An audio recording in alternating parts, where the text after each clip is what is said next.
அம்மோ எவ்வளோ கமெண்ட்ஸ் எல்லாருமே ஒரே கேள்வியை கேட்டு வச்சிருக்கீங்க. உங்கள்கிட்ட 15,000 இருந்தா நீங்க எந்த மொபைல் வாங்குவீங்க? ப்ரோ 15,000க்கு ஒரு மொபைல் சொல்லுங்க. 15,000க்கு பெஸ்டா ஒரு மொபைல் சொல்லுங்க. 15,000க்கு பெஸ்ட் ஃபோனா? இனிமேல் நான் தான் போய் செய்யணும் போல. ஸோ 15,000 இல்லை, எந்த பட்ஜெட்லையுமே ஒரு ஃபோன் பெஸ்ட் அப்படின்றத கண்டிப்பாக சொல்லவே முடியாது. ஒவ்வொரு பிராண்ட்லையும் ஒவ்வொரு ஃபோன் பார்த்தீங்க அப்படின்னா பெஸ்ட்டாக வந்து கொண்டு வந்துக்கிட்டு இருக்காங்க. அந்தந்த தேவைக்கு ஏற்றாப்புல உங்களோட பட்ஜெட்டுக்கு ஏற்றாப்புல. அந்த வகையில் 15,000க்குள்ள நீங்கள் கேட்குறீங்களா, ரொம்ப ஸ்லிம்மாக வெயிட்லெஸ்ஸாக எந்தவித ப்ளோட்வேரும் இல்லாமல் ஆடும் இல்லாமல் லான்ச் பண்ண ஃபோன் தான் மோட்டோ G52. எப்படி இருக்குன்றத பாப்போமா?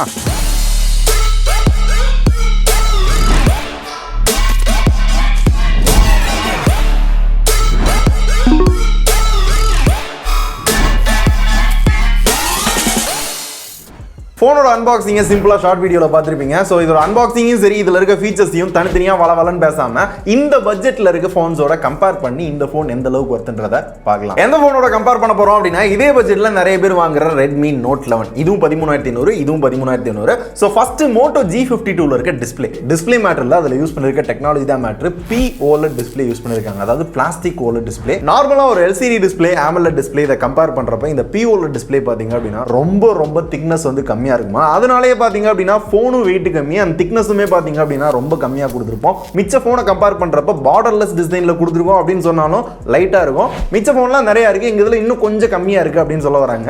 ஆனாலுமே முன்னாடி பாக்குறப்ப இருக்கும். சோ டிஸ்பிளே மிச்ச எந்த பிராண்டுக்கும் நாங்க கொணம் இல்லப்பா அப்படின்ற மாதிரி நல்ல ஈக்குவலா சூப்பரா பாத்தீங்கன்னா ரொம்ப தின்னா பண்ணிருக்காங்க. அதனாலே இதோட வெயிட்டும் கம்மியா இருக்கு. Weight 169 gram. இந்த பட்ஜெட்ல இருக்க ரெட்மி நோட் 11, ரியல்மி 999 இந்த போன்லாம் கம்பேர் பண்றப்ப பாத்தீங்க அப்படின்னா ஒரு 5-6 கிராம் 7-8 கிராம் பாத்தீங்க அப்படின்னா கம்மியாவே இருக்கும். ஹேண்டியாவும் இருக்குன்னு சொன்னாங்க, ஹேண்டியா இருக்கு. இந்த POLED டிஸ்பிளேல 90 Hz ரெஃப்ரெஷிங் ரேட் கொடுத்திருக்காங்க. டிஸ்பிளே பார்க்கிறதுக்கும் இந்த பட்ஜெட்ல இருக்க நிறைய போன்ஸோட கம்பீட் பண்ணுது. இந்த பட்ஜெட்ல ஒன் ஆஃப் த பெஸ்ட் டிஸ்பிளேன்னு சொல்லலாம். கேமராஸ்மே இந்த பட்ஜெட்ல 48 மெகா பிக்சல், 64 மெகா பிக்சல் அதெல்லாம் கிடைச்சாலும் இதுல 50 மெகா பிக்சல் ட்ரிபிள் கேமரா கொடுத்திருக்காங்க. 50 megapixel main camera, 8 megapixel ultra wide. இதே அல்ட்ரா வைட் உங்களால டெப்த் சென்சாராவும் யூஸ் பண்ணிக்க முடியும். 2 மெகா பிக்சல் மேக்ரோ, செல்ஃபிக்கு குட்டியூனு பஞ்சோல்ல 16 megapixel selfie camera. Redmi Note 11 கிட்டத்தட்ட அதே கேமரா தான். 50 megapixel main camera, 8 megapixel ultra wide, 2 megapixel macro, 2 megapixel depth கொடுத்திருப்பாங்க. ஃப்ரண்ட்ல செல்ஃபிக்கு பாத்தீங்கன்னா 13 மெகா பிக்சல் செல்ஃபி கேமரா. ஆனா G52 பொறுத்தவரை பாத்தீங்கன்னா இது ஒரு பக்கா ஸ்டாக் கேமரா ஆப் தான். அதுக்கேத்தாப்புல நிறைய ஃபீச்சர்ஸும் கொடுத்திருப்பாங்க. ஆனா போட்டோஸ் ஓகே அப்படின்ற மாதிரி தான் இருந்துச்சு. இங்க என்ன அட்வான்டேஜா இருக்கும் அப்படின்னு பாத்தீங்க அப்படின்னா, அந்த 8 மெகா பிக்சல் அல்ட்ரா வைட் உங்களால டெப்தா யூஸ் பண்றப்ப அந்த பேக்ரவுண்ட் பிளர் பாத்தீங்க அப்படின்னா ஓரளவு நல்லா இருந்தது. டைனமிக் ரேஞ்ச் அப்படின்னு போட்டோஸ்ல பெருசாலாம் எதிர்பார்த்துறாதீங்க. டீடைல் ஓரளவு பரவாயில்லாம இருந்தது. மேக்ரோ போட்டோஸ் ஓரளவு நல்லா இருந்தது. வீடியோஸ் அப்படின்னு பாத்தீங்க அப்படின்னா 1080p ல வந்து வீடியோ எடுத்துக்கலாம். ஆனா 1080p 720p அப்படின்ற மாத்திர ஆப்ஷன் எங்கேயுமே ஷோ ஆக மாட்டேங்குது. அது ஏன் அப்படின்றது தெரியல. சோ வீடியோ குவாலிட்டியும் பெருசாலாம் எதிர்பார்த்திருந்தீங்க. செல்ஃபி ஓரளவு நீட்டா இருந்தது. அது குரூப் செல்ஃபி எடுக்கிறதுக்கு ஒரு தனி ஃபீச்சர் அப்படிலாம் கொடுக்கிறது பாத்தீங்க அப்படின்னா ஓரளவு ஓகே. இப்போ ரெட்மி நோட் 11 கம்பேர் பண்ணோம் அப்படின்னா இதுலயும் சேம் கேமரா தான் கிட்டத்தட்ட கொடுத்துருக்காங்க. கேமரா ஆப்மே பாத்தீங்க அப்படின்னா ஸ்டாக் ஆண்டரை கம்பேர் பண்றப்போ ஒரு சில ஃபீச்சர்ஸ் எக்ஸ்ட்ரா கிடைக்கும். அதே மாதிரி போட்டோ கிளாரிட்டியுமே மெயின் கேமரால பாத்தீங்க அப்படின்னா இன்னும் கொஞ்சம் பெட்டரா இருக்கிறதுக்கு வாய்ப்பு இருக்கு. ஆனாலுமே இதுக்கு முன்னாடி இருந்த ஜெனரேஷனை கம்பேர் பண்றப்ப மோட்டோ இந்த டைம் ஓரளவு நல்லாவே டஃப் கொடுக்கும். தென் முக்கியமா இந்த பட்ஜெட்ல இருக்க மைக்ரோமேக்ஸை தவிர நினைக்கிறேன் மிச்ச எந்த போனுமே கம்பீட் பண்ண முடியாத ஒரு விஷயம் பாத்தீங்க அப்படின்னா stock android. No bloatware, no ads. ஆனா ரெட்மில பாத்தீங்க அப்படின்னா கண்டிப்பா ஆட் வரும், ப்ளோட்வேர்ஸும் நிறைய இருக்கும். ஆனா மோட்டோ G52 ஓட UI பார்க்கிறது பாத்தீங்கன்னா நிறைய பேருக்கு பிடிக்கும். எனக்குமே ஃபர்ஸ்ட் டைம் எடுத்து பார்க்கறப்ப அந்த UI யூஸ் பண்றதுக்கே பாத்தீங்க அப்படின்னா ஆசையா இருந்தது. அப்படியே செட்டிங்ஸ்ல போய் பார்த்தோம் அப்படின்னா Android 12 கொடுத்திருந்தாங்க. Android 13 கண்டிப்பாக அப்டேட் கொடுப்போம் அப்படின்றத ப்ராமிஸ் பண்ணிருக்காங்க. 3 வருஷத்துக்கான செக்யூரிட்டி அப்டேட்டும் வரும் அப்படின்னு இருக்காங்க. ஆனா ரெட்மி நோட் 11ல இன்னும் Android 11 தான் இருக்கு. Android 12 எப்போ வரும், 13 எப்போ வரும், அப்டேட் கொடுப்போம் இல்ல அப்படின்றத வாயை திறக்கலாம். ஆனா இதே பட்ஜெட்ல இருக்க Infinix, Redmi, Realme, Samsung கூட பாத்தீங்க அப்படின்னா நாங்க அப்டேட் தருவோம் அப்படின்றத இந்த பட்ஜெட்ல பெருசா வாயை திறக்க மாட்டாங்க.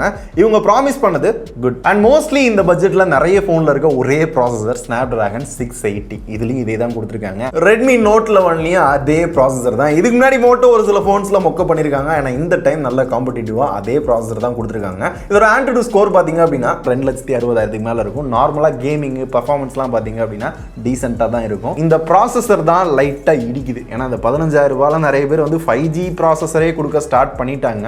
இன்னும் இதை விட பெட்டரான ப்ராசஸர் இருக்கிற ஒரு சில போன்ஸ்லாம் இருக்கு IQ.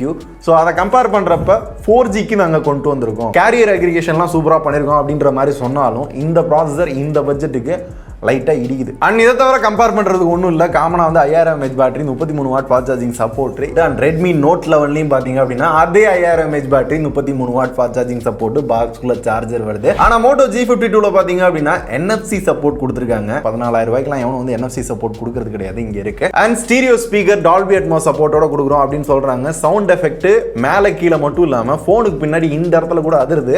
இது கொஞ்சம் டிஃப்ரெண்ட்டாக இருக்கு. வைப்ரேஷனா இல்லை இந்த பில் குவாலிட்டியில் எதுவும் பஞ்சாயத்தா அப்படின்றது தெரியல. இந்த இடத்துல கை வச்சோம் அப்படின்னா அதாவது பாட்டு கேட்குறப்ப கேம் விளாட்றப்ப அந்த அதிர்வு நல்லாவே தெரியுது. ஆனால் ரெட்மி நோட்டில் அவனை கம்பேர் பண்ணுறப்ப பார்த்தீங்க அப்படின்னா சவுண்டு எந்த வகையிலுமே குறை இல்லை அப்படின்ற மாதிரி பண்ணியிருக்காங்க. சவுண்ட் குவாலிட்டி வாஸ் ரெண்டுலையுமே பார்த்தீங்க அப்படின்னா ஈக்குவலாக இருக்க மாதிரி தான் தெரியுது இந்த அதிர்வை தவிர. வேற என்ன ஐபி ரேட்டிங் இருக்கு, அதாவது IP52 வாட்டர் ரெப்லண்ட் தான். லைட்டாக தண்ணி படுது அப்படின்னா எதுவும் ஆகாது. கொஞ்சம் ஹெவியாக மழை பெஞ்சா கூட காலி. எஃப்எம் ரேடியோ சப்போர்ட் கொடுத்துருக்காங்க. இதுலேயும் உங்க சொல்ற இந்த எஃப்எம் ரேடியோ இந்த மாதிரி ஒரு சில ஃபீச்சர்ஸை பார்த்தீங்க அப்படின்னா நீங்கள் வந்து எக்ஸ்பெக்ட் பண்ணலாம். முக்கியமாக ஐஆர் பிளாஸ்டர் இருக்குது, இதில் வந்து ஐஆர் பிளாஸ்டர் கிடையாது.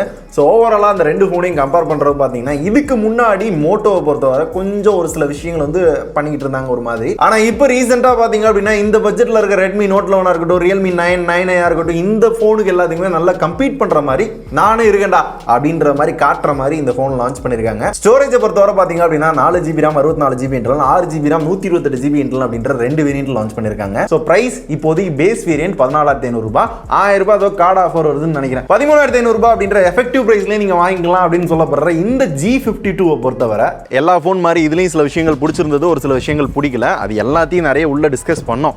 யாருக்கு இந்த ஃபோன் செட் ஆகும் அப்படின்னு கேட்டிங்க அப்படின்னா எனக்கு இந்த 5000 ரூபாய்க்குள்ள லெஸ் வெயிட்டாக இருக்கணும், ஹேண்டியாக இருக்கணும், ஸ்லிம்மாக இருக்கணும், ஸ்டாக் ஹேண்டட் இருக்கணும், யூஐ பார்க்குறதுக்கு நீட்டாக இருக்கணும், ஆட்ஸு ப்ளோட்வாஸ் இந்த பஞ்சாயத்தெல்லாம் இருக்கவே கூடாது அப்படின்னு நினைக்கிறீங்க அப்படின்னா ஒரு சில ஃபீச்சர்ஸ் எக்ஸ்ட்ராவுமே பார்த்தீங்க அப்படின்னா நல்லா தான் இருக்கும். முக்கியமாக ஸ்க்ரீன் நல்லா இருக்குது. ஸோ இந்த பர்பஸ்க்கு மேபி ட்ரை பண்ணுறவங்களுக்கு நல்லா இருக்கலாம். ஆனால் முடிவு உங்கள் கையில். டே மச்சி, என்னடா இங்கே கொஞ்சம் கமெண்ட்ஸ் இருக்கு, அதையும் படிச்சு சொல்லு.